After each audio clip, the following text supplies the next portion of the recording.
Fate works in mysterious ways. Sometimes the most extraordinary moments are born from the most ordinary days. For Alex Carter, a single father juggling two jobs just to stay afloat, that day started like so many others.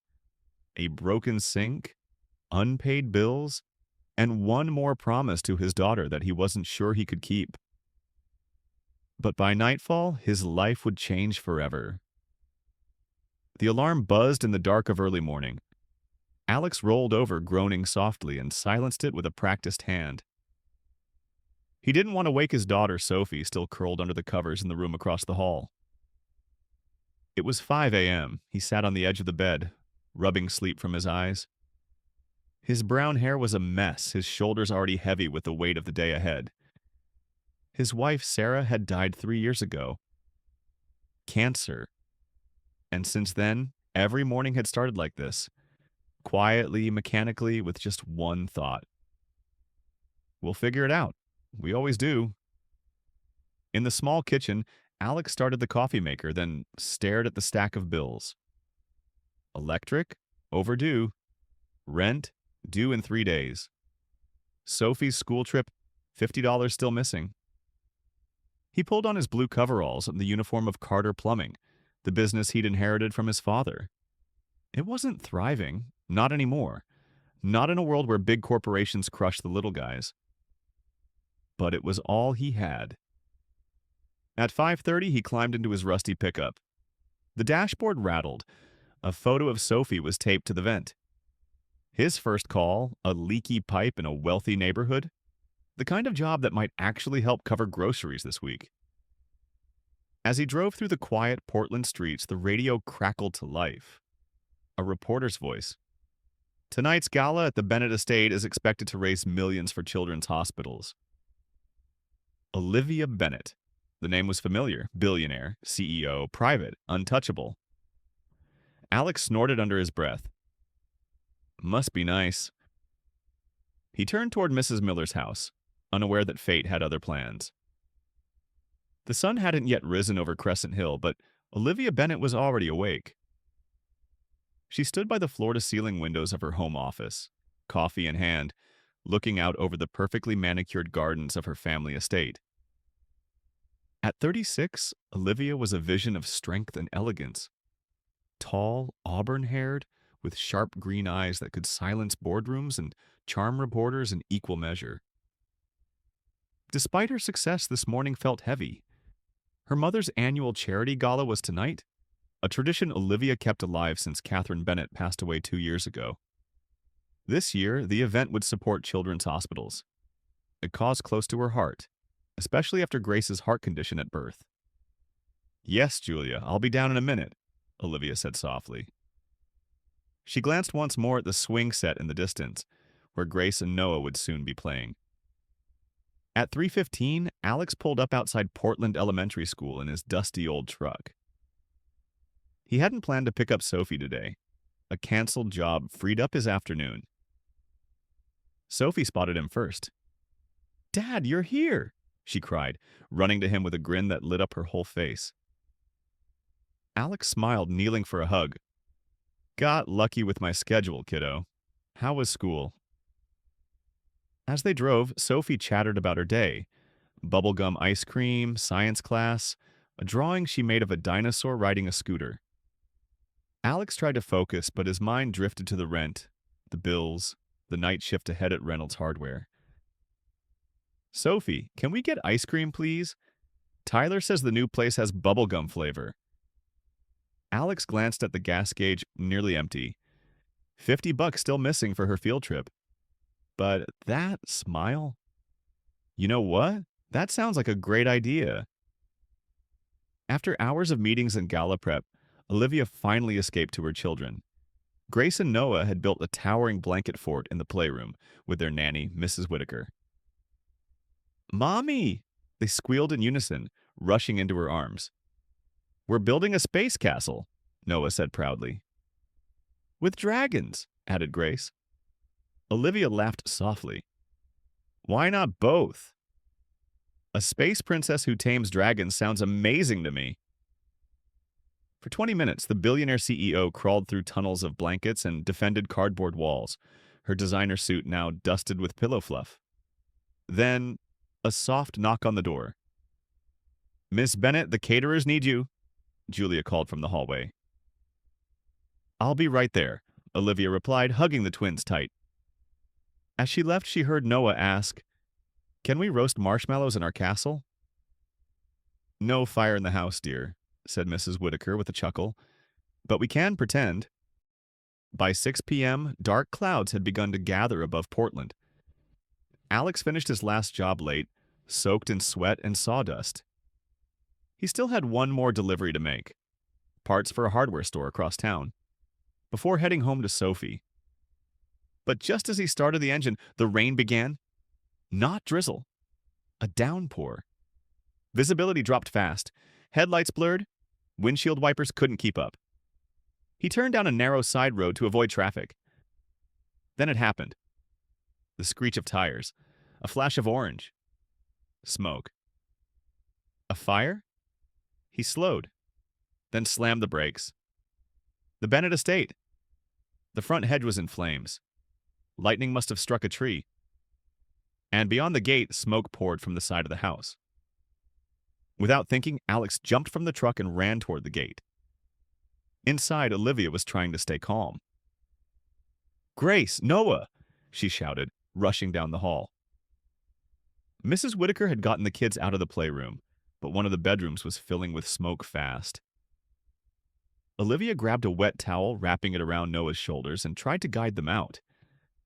Alex crashed through the front gate, shouting, "Is anyone inside?" "Hello?" Through the smoke, he spotted Olivia near the stairs. "I've got them!" she yelled. Alex ran inside. The smoke stung his eyes, heat pressing in from the hall. He grabbed Grace in his arms, Olivia held Noah, and together they stumbled outside into the storm. Rain doused the flames quickly. Firefighters arrived minutes later, all safe, drenched, coughing, but alive. And as the storm passed, Olivia looked over at Alex. "Thank you," she said quietly. He nodded, still catching his breath. "Anytime." Their eyes met, and something shifted. 2 days had passed since the fire. Alex was back to work, scraping rust from old pipes in the basement of a duplex downtown. But his thoughts kept drifting. Not to bills, not to busted sinks. To her. To Olivia Bennett. To that moment in the rain, her voice shaking just slightly when she said, "Thank you." And to Sophie's voice the night after. "Daddy, that lady was really pretty. Like a princess." At the same time, Olivia sat by her kitchen island, staring at an untouched cup of tea. Julia walked in with a tablet full of headlines. Hero plumber saves CEO and her kids. Olivia sighed. "It's exaggerated. He didn't even introduce himself." Julia smiled. "You could always find him. People don't forget rescuers. Or being rescued." Olivia paused, then reached for her phone. Meanwhile, Alex's own phone buzzed on the edge of a dusty toolbox. "Mr. Carter, this is Julia Freeman. Miss Bennett would like to invite you and your daughter to lunch." He froze. "Lunch with a billionaire?" Sophie's voice chimed in from the hallway. "Can I wear my sparkly dress?" Alex smiled. "Yeah, kiddo, I think you should." The Bennett estate was even more stunning in daylight. Alex tugged at the collar of his only clean button-up shirt as he stepped out of the truck. Sophie adjusted the sparkly headband in her hair, beaming with excitement. "This place is huge," she whispered, her eyes wide. "I know," Alex said, trying to sound casual. "Just remember your manners, okay?" The door opened before they could knock. "Welcome," Julia smiled warmly. "Miss Bennett is waiting in the garden." The garden looked like something out of a fairy tale. Trimmed hedges, blooming roses, and a long table set for 3 under a white canopy. Olivia stood to greet them, wearing a pale green dress that caught the light. "Alex, Sophie, I'm so glad you could come." Sophie ran forward. Hi, I'm Sophie. You have a castle. Olivia laughed. Not quite, but you're welcome here anytime. Alex shook her hand, his palms slightly sweaty. Thanks for inviting us. This is wow. They sat. The lunch was light fruit, pastries, lemonade. The conversation even lighter school, favorite cartoons, how Sophie likes strawberry more than chocolate. Then the kids ran off to explore the garden. A moment of quiet. Olivia looked at Alex. You didn't have to go back into that house. He shrugged. Didn't think, just ran. I'm glad you did. Their eyes met. Something soft. Something uncertain. And then, laughter in the distance. Sophie chasing Grace and Noah through the grass. After lunch, Olivia led Alex through a winding stone path to the side garden. Quieter, shaded by climbing ivy and old trees, they sat on a bench. Thank you again, she said, her voice softer now. Not just for saving my children. For being here, today. Alex gave a small nod. I'm not really used to all this. I know, she smiled. Me neither, at least not like this. They both laughed quietly. She hesitated.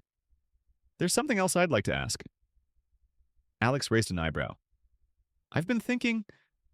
I need help at the house. Repairs, plumbing, and someone the kids already trust. He blinked. You want to hire me? More like invite you, on your own terms. I could offer double your usual rate. He paused, looked down at his hands. I don't want charity. It's not. It's trust. A long silence. Then, I'll think about it, he said slowly. I'd like that, she replied. From across the lawn, Sophie yelled, Daddy! I found a bunny, he stood. I should go rescue your flowers. Olivia smiled. Let her run wild. The garden's been too quiet. It was Thursday morning. Alex arrived at the Bennett estate in his work jeans and a navy t-shirt, toolbox in hand. It felt strange, stepping through the gate not as a stranger, but as someone expected. Olivia met him by the side entrance. Back so soon, she smiled. He raised an eyebrow. You invited me. And I'm glad I did. The morning passed quickly. Alex replaced a leaky faucet, realigned a warped cabinet door, and tightened a few railings on the back steps. Meanwhile, Sophie was playing tag with Grace and Noah in the yard. At one point, Grace rushed up with a bright daisy in her hand. This is for you, Mr. Alex. Alex knelt to accept it. Wow, thank you, Princess Grace, she giggled. You're like a knight. You fix the squeaky stairs. Inside, Olivia watched from the kitchen window. Julia leaned in. They like him. I know, Olivia said. Do you? Olivia didn't answer, but she smiled. Later, as Alex packed up his tools, Olivia offered him a glass of lemonade. They sat on the back porch, quiet for a moment. Then she said, They laugh more when you're around. Alex looked over. That's the best payment I've had in a while. Their eyes met again. Familiar now. Softer. The following Monday, clouds hung low over Portland. Alex arrived just after 8, toolbox in hand, as always. But today, Olivia didn't greet him at the door. Julia led him to the kitchen instead. She's on a call, she said with a tight smile. Alex nodded. Something felt different. In the study, Olivia paced. Yes, I know the board is concerned, she said into the phone. I'll issue a statement. No, he's not a liability. He's a person. She hung up, exhaling sharply. Later, while Alex worked on a gutter near the garden, Olivia stepped outside. You all right? He asked, wiping his hands. She hesitated. Some people think I'm being reckless. Letting you around the house, the kids. Alex's jaw tightened. I see. She stepped closer. But I don't think that. I trust you. He looked at her, really looked, and saw the weight she carried. Then don't let them change that. They stood in silence for a long moment. That evening after dinner, Olivia found a note tucked beside the repaired gate hinge. Not everything broken is lost. Sometimes it just needs someone to care enough to fix it. No name, just that. She smiled. Rain tapped softly on the greenhouse glass. Alex had finished repairing a cracked window panel and was rinsing his hands at the outdoor sink when Olivia approached with 2 mugs of coffee. Figured you could use this, she said. He took the mug, nodding. They stood in quiet for a while, steam rising from the cups. Then she spoke. This place, it used to feel like a dream. Now it feels like a frame I'm trying to fill in. Alex glanced at her. You lost someone too? She nodded. My mother. She was the glue. After she passed, I took over everything. The company, the kids, the house. But some days it feels like I'm just holding it all together with tape. Alex's voice was low. Some days are like that. He hesitated, then added, My wife, Sarah, she was everything good in my life. And when she went, I thought I'd never laugh again. Their eyes met. Something unspoken passed between them. Inside, Grace and Noah built a pillow fort with Sophie. Rain continued to fall, and in the greenhouse 2 people stood a little closer. The day faded into a golden dusk. Alex had finished his work. The tools were packed, the goodbyes exchanged, but he lingered. On the front steps, Olivia stood with him, arms folded loosely, watching Sophie and the twins draw chalk stars in the walkway. Thank you, she said, not for the first time. Alex glanced at her. You always say that. Because I always mean it. He looked away, then back. You're easy to talk to. So are you. A pause. Then Olivia asked quietly, If things had been different, would you have stayed? Alex took a moment. Maybe, but I think I'm exactly where I'm supposed to be now. She nodded, said nothing more. But she didn't step away, and neither did he. The porch light flickered on. The sky turned lavender. And in the hush of that moment, something hung between them. Not spoken, not rushed, just understood. Rain tapped softly on the greenhouse glass. Alex had finished repairing a cracked window panel and was rinsing his hands at the outdoor sink when Olivia approached with 2 mugs of coffee. Figured you could use this, she said. He took the mug, nodding. They stood in quiet for a while, steam rising from the cups. Then she spoke. This place, it used to feel like a dream. Now it feels like a frame I'm trying to fill in. Alex glanced at her. You lost someone too? She nodded. My mother. She was the glue. After she passed, I took over everything. The company, the kids, the house.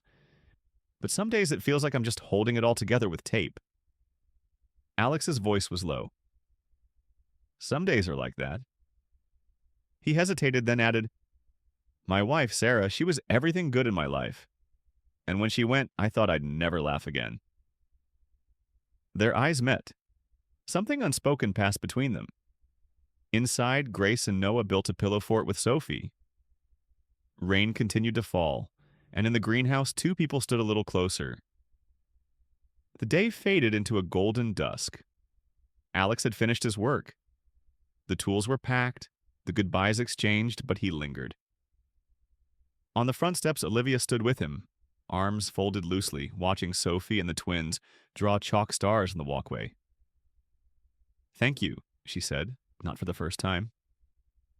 Alex glanced at her. You always say that. Because I always mean it. He looked away, then back. You're easy to talk to. So are you. A pause. Then Olivia asked quietly, If things had been different, would you have stayed? Alex took a moment. Maybe, but I think I'm exactly where I'm supposed to be now. She nodded, said nothing more. But she didn't step away, and neither did he. The porch light flickered on. The sky turned lavender.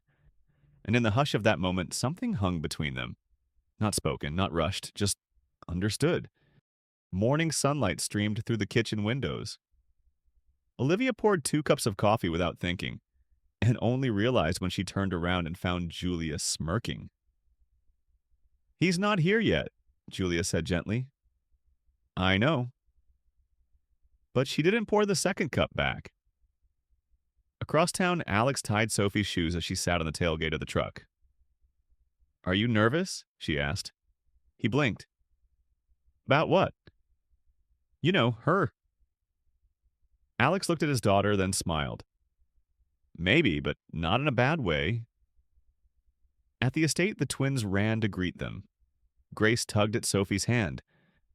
"Come on, let's show you the baby rabbits." As the children ran off, Olivia appeared from the archway. "Good morning," she said. Alex nodded, trying not to look as awkward as he felt. "Morning." She handed him the second cup of coffee. "I thought you might want this." Their hands brushed, just a little.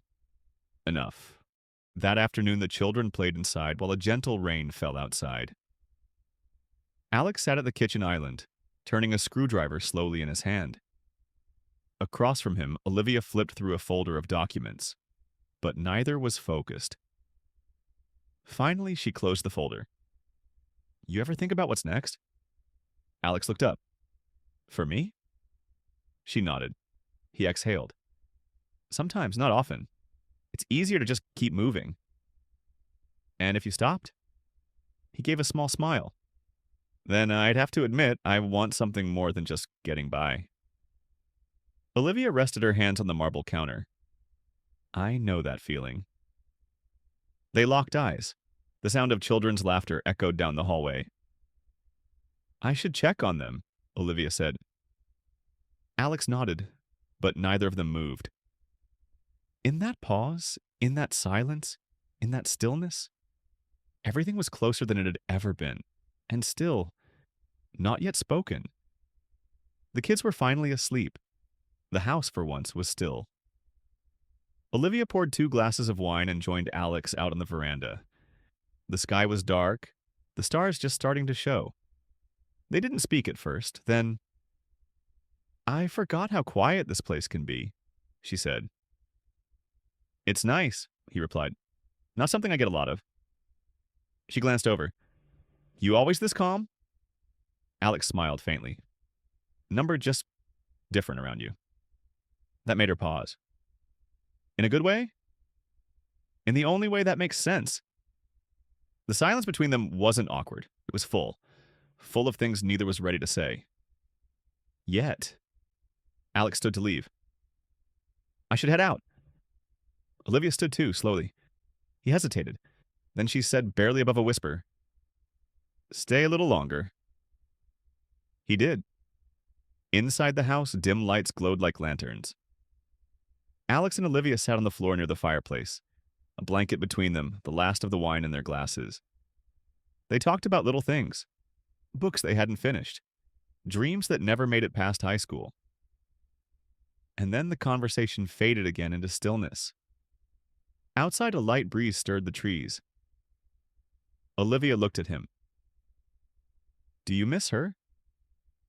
Alex didn't pretend not to understand. "Every day, but I'm not stuck anymore." She nodded slowly. "I'm glad you came here." "So am I." It wasn't a kiss, not yet. Just 2 people sitting close, breathing the same quiet air. He rested his head gently against hers, and they stayed like that.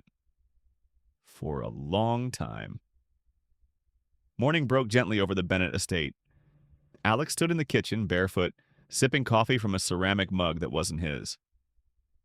Olivia entered a moment later, her sweater loose, hair pulled back casually. "Good morning," she said, like it was the most natural thing in the world. "Morning," he answered. They stood in silence, comfortable. The children thundered down the stairs moments later. Grace stopped halfway and looked at them, then turned to Noah and Sophie. "They're smiling weird," she whispered. Noah shrugged. "Grown-ups are weird." Alex helped serve breakfast. Olivia sat beside him instead of across. Sophie leaned in and said, just loud enough, You like her? Alex looked at her, eyes narrowing playfully. Eat your toast. She grinned. Olivia tried not to laugh, but everyone heard it, and no one said otherwise. A week passed, a week of early mornings and shared coffee, of Sophie and the twins inventing wild new games, of Olivia lingering just a little longer at every goodbye. The house felt different, not because of the work Alex had done. Though the pipes no longer clanged, the doors no longer stuck. It was quieter in a warmer way, like a hum under the floorboards. On Friday afternoon, Olivia stood in the hallway holding a letter. Alex walked in from the garden, wiping his hands on a rag. Everything okay? She nodded slowly. It's from the foundation. They want me to speak at the awards gala next month. He smiled. That's great. They want me to talk about the fire, the rescue. His smile faded slightly. You don't have to. I know, but maybe it's time to tell the story. The real one. Later that night, Olivia practiced her speech in the study. Alex watched from the doorway, arms crossed. You forgot the best part, he said. She turned. Oh? You never mentioned the part where the grumpy plumber outran a burning roof beam. Olivia grinned. I'm saving that for the sequel. On Saturday, the entire group took a picnic to the park. The kids rolled down grassy hills. Alex pushed all three on the swings, pretending to struggle as they shouted, Higher! Olivia sat on the blanket, arms wrapped around her knees, watching them with a quiet smile. When Alex finally collapsed next to her, breathless, she handed him a bottle of water. You're good with them, she said. I've had a lot of practice. They adore you. He sipped the water, then met her eyes. I adore them, too. She didn't look away, and this time, neither did he. That evening, with the sun turning orange behind the hills, Sophie and Grace braided flower crowns on the porch. Noah dozed on a beanbag. Inside, Alex and Olivia stood in the kitchen. She reached into the drawer for the corkscrew. Their hands met. They didn't move. Just looked. And finally, he leaned in. No rush, no fireworks, just stillness. And then, a kiss. Real. And long overdue. Sunday morning was quieter than usual. The house wasn't still, but it moved slower, as if even time had paused to let something settle. Alex woke up before anyone else. He stepped out onto the back deck, coffee in hand, and just breathed. Something was different. Not broken, not trying. Just different. Inside, Olivia stirred the moment he stepped back in. Hi, she said, voice still soft with sleep. Hey. She didn't need to ask if he was staying for breakfast. He already had eggs in the pan. The children filled the space with laughter. Sophie sat curled next to Grace with a picture book. Noah built a tower from cereal boxes. Alex looked up at Olivia, who stood in the doorway watching it all. What? He asked. Nothing, she said. But she smiled. Later, while the kids were in the garden, Olivia found Alex in the garage reorganizing the tools. You don't have to work every time you're here. I like fixing things, he replied, even ones that aren't broken. He looked up. Especially those? She stepped closer, more serious now. Alex, what are we doing? He didn't flinch. I think we're trying to figure out what happens when two people stop pretending they're fine. Olivia nodded slowly. I don't want this to be temporary. He put the wrench down. Neither do I. That evening, they sat around the fire pit. Kids roasting marshmallows, stars beginning to dot the sky. Olivia leaned against Alex. Sophie crawled into his lap. Are you going to live here now? She asked. Alex looked at Olivia. I don't know yet, he said honestly, but I want to. The week started quietly. Alex had begun spending more time at the house, even without a toolbox in hand. He helped make school lunches. He sat in on bedtime stories. He kissed Olivia's forehead when no one was looking. And sometimes when they were, but peace has a way of inviting interruption. On Wednesday morning, Olivia's phone rang while she was helping Grace braid her hair. She almost let it go to voicemail until she saw the name. She stepped outside. "Hello?" A man's voice answered. "Olivia, it's Thomas." She froze. "It's been a while," he said. "What do you want?" "I'm in Portland. I'd like to see the kids." Olivia's pulse quickened. Her fingers tightened around the phone. "After all this time? I made mistakes, I know that. But I've changed." Inside, Alex poured cereal, laughing as Noah dumped too much milk into the bowl. He didn't see Olivia through the window, frozen in place. That night, she told Alex, "Grace and Noah's father wants to see them." Alex didn't answer right away. Then, "What do you want?" She looked at him steady. "I want to protect them. Then we'll figure it out." She nodded, but in her eyes something had shifted. A line had been drawn, and the past wasn't finished with them yet. Alex appeared behind her. "That him?"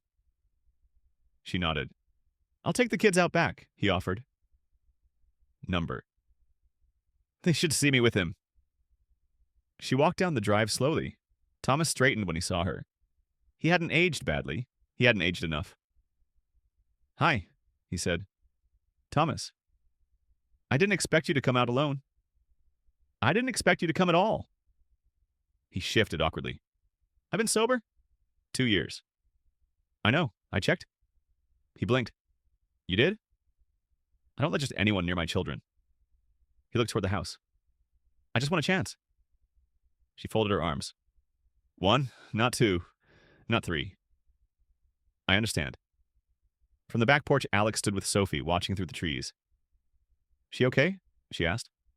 He didn't answer right away. "She's strong."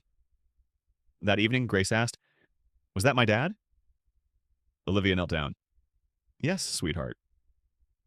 "Is he staying?" "Number. But he wants to visit, and we'll decide when. Together." Grace nodded slowly. "Okay." Then she went back to coloring, and Olivia let out the breath she'd been holding. The next few days passed in quiet motion. Olivia said little, but Alex could feel the weight in every glance, every breath she didn't release. One evening, he found her sitting on the porch steps, arms around her knees, staring at the horizon. He sat beside her. "You don't have to talk," he said. "But I'll listen if you want to." She nodded. "I don't know if I'm doing the right thing. Letting Thomas see them, keeping him away, any of it." Alex looked straight ahead. "There's no perfect call, just the one you can live with. I don't want to confuse them. They're stronger than we think, especially with you in their corner." The next day, Olivia sat with Grace and Noah in the living room. Alex stood in the doorway, silent. "Your dad wants to spend time with you," Olivia said softly. "But only if you want to. You get to choose." Noah looked at Grace. Grace looked at Olivia. "Only if you stay too," Grace said. Olivia wrapped her arms around them. "Always." Later, Olivia stood in the kitchen, wiping her hands. Alex walked in. "They're going to be okay," he said. She smiled. "They already are." Then, after a moment, "And so am I." The last week of summer passed slowly. The kids counted down to the first day of school. Olivia ordered new backpacks. Alex fixed the loose railing on the porch, though no one asked him to. Things were normal, but not the kind of normal that fades, the kind you grow into. One evening, after dinner, they all sat in the backyard, stars just beginning to bloom overhead. Sophie leaned against Alex. "Will you still be here when school starts?" she asked. Alex looked at Olivia. She looked back. "I hope so," he said. She didn't say anything. She just reached for his hand. In the quiet, a breeze stirred, the kind that hinted something new was coming. Not a storm, not a fire, just change. A good one. And maybe for the first time in a long time, none of them were afraid of it. "Enjoyed the story?" If this chapter touched your heart or sparked your imagination, don't keep it to yourself. Like to show the love, subscribe to never miss the next chapter, and share it with someone who needs a quiet moment and a good story. Because sometimes, a story is all it takes to feel a little less alone. My Story Time, where moments become memories.